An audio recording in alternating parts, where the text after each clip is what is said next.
How to create a 3D caricature of our own face for free using AI services.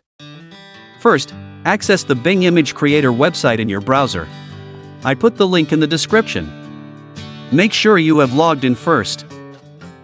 Describe what prompt you want to create here. Or you can also imitate the prompt I used. Click Create. And wait for the generation process to take place.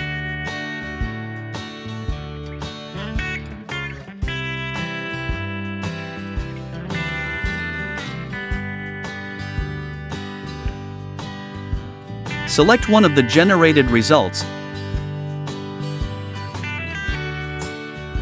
then download it.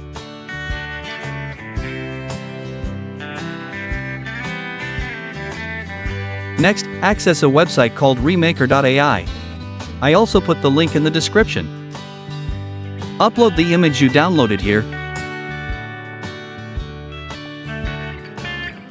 Then also upload a photo of your face.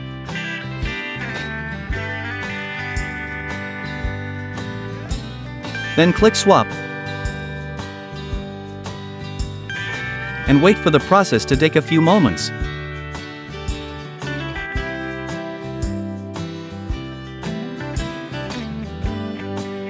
Finally, click Download. And you're done. With these two AI websites, you have succeeded in creating a 3D caricature of your own face. Easy, isn't it? I hope this video is useful. And thank you for watching.